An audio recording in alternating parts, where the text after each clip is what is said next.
Abbas Jaffri is a professor at the Mustafa University, joining us on the show with a view from Iran. Professor Jaffri, thank you very much for joining us. After 5 days of war, America is now saying that their president had a feeling based on fact that Iran was going to strike America, which is why they had to go to war. What is the Iranian view on that? So first of all, thank you very much for having me on the show. So we are at a level in the world where people's personal feelings will decide the lives of thousands of people, and thousands of people will be killed, will be displaced, people will become orphans because somebody feels like that. Okay, I mean, this absurd, ridiculous diplomatic situation that we have reached. Iran is very clear. America always wanted to control their resources in the West Asia, and the only place where they thought there is a problem was Iran. And Iran had a system which was not ready to bow down to the hegemonic and imperialist and colonialist mindset. That is the reason Iran was attacked, and the rest, everything is an excuse. Professor, this is now a fight where Iran is isolated. I mean, there is China nowhere, Russia nowhere. It essentially is Iran versus the rest. Can I ask you how long you think Iran can last and whether talks are the only option for you? Well, Iran spoke to America and the Western governments. In 2015, JCPOA was signed. Iran was signatory to that. They reached an agreement, and then they finally betrayed that. Then they said we need to talk. They started the first talk, and then they attacked, and we had a 12-day war. Then they said, okay, we want to speak again. And then Iran spoke again, and then they attacked again. So speaking to them is stupidity now. And anybody who has little bit of sense would understand whenever they speak to you, they attack you. Okay, and it's not. I mean, it's not even needed to say that whatever they do is completely illegal, against all international laws. It is criminal.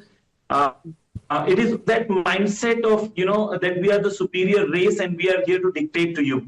So what Iran is at present, what Iran is in a position. Iran is in a position of an existential war.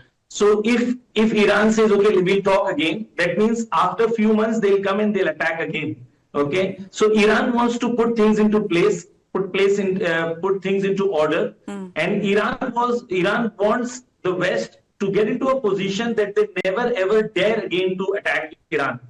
How long? As long as it takes. So I was listening to one of the commanders. He was saying that Iran has prepared. And how much missile power does Iran has?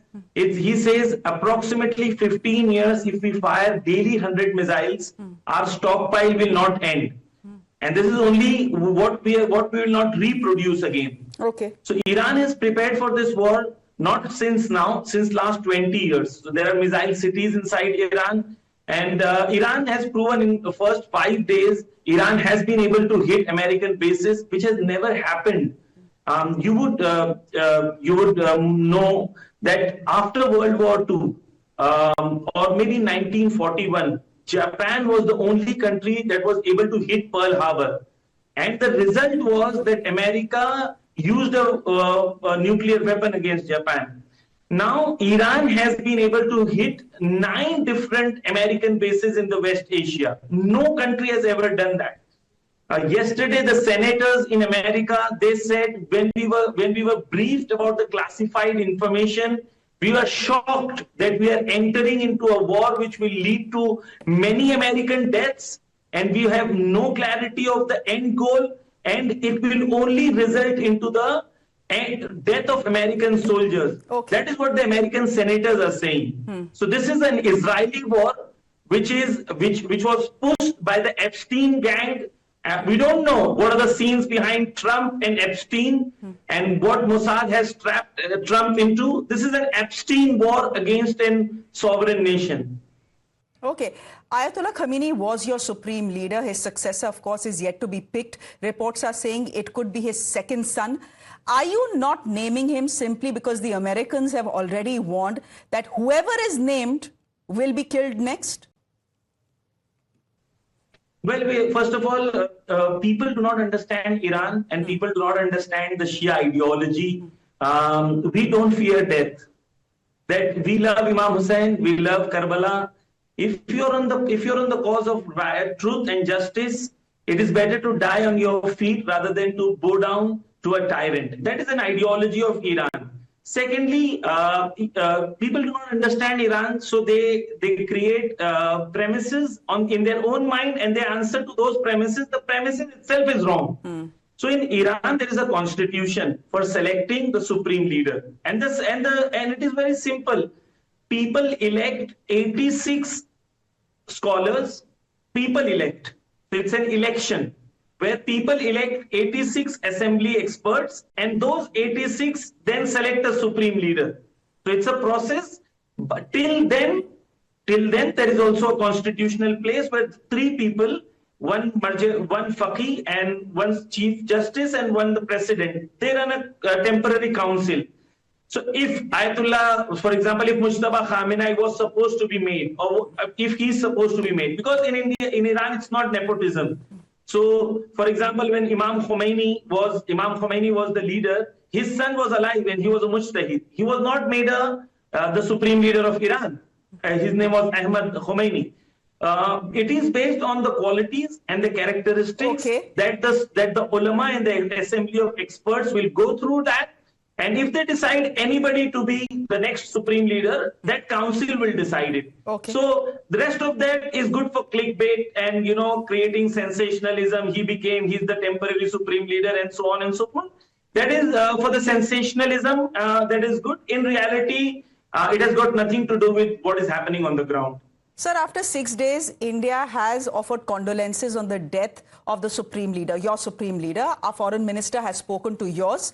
Is there an understanding in Iran or amongst all of you why India needs to be neutral, or do you feel India has already picked a side by remaining silent, largely silent? Well, Ayatollah Khamenei loved India. He has written a book about Indian freedom struggle. He used to consider himself as somebody who loved the Indian nation very dearly. If you go on khamenei.ir and you go on the search section and just search India, you'll find maybe 500 times he has used India in his speeches. Ayatollah Khamenei always looked India as a country who stood up against colonialism and imperialism, who taught the world how to fight colonialism, who attained freedom by fighting imperialist and colonialist powers.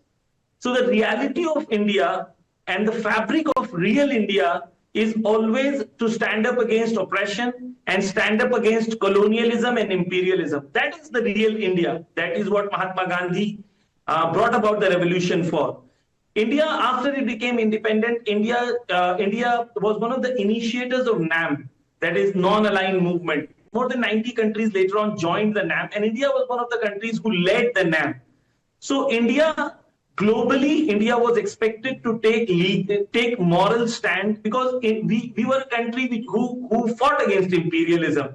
And then after 1947, 1979, Islamic Revolution came about, and then South African Revolution came about. Now we are few countries who have commonality of a revolution against colonialist apartheid systems.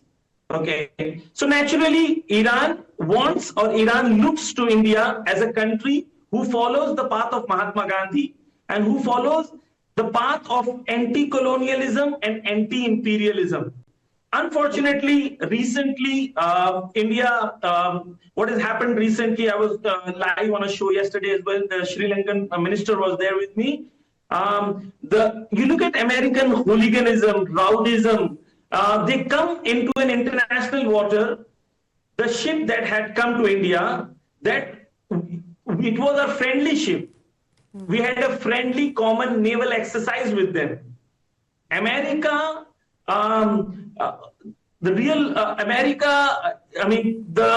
superiorist mindset that they have, the supremacist mindset that they have, they are so blatant about murder that they're showing the video. They're saying this is how we killed them. Where did you kill them? Was it legally allowed? Did you inform the countries in backwaters, in whose backwaters you killed innocent people? I mean, so unfortunately, India, the world looks up to India to stand up against colonialism and imperialism. That is the real India, and hopefully India will turn back to the real fabric that the revolution of 1947 was for. So my last question in that sense, does India, in the as far as the Iranian point of view is concerned, have a moral responsibility to bring the entire topic of the sinking of the ship with America? Of course. I mean, based on this is creating a new world order. If countries stay silent, this will keep increasing.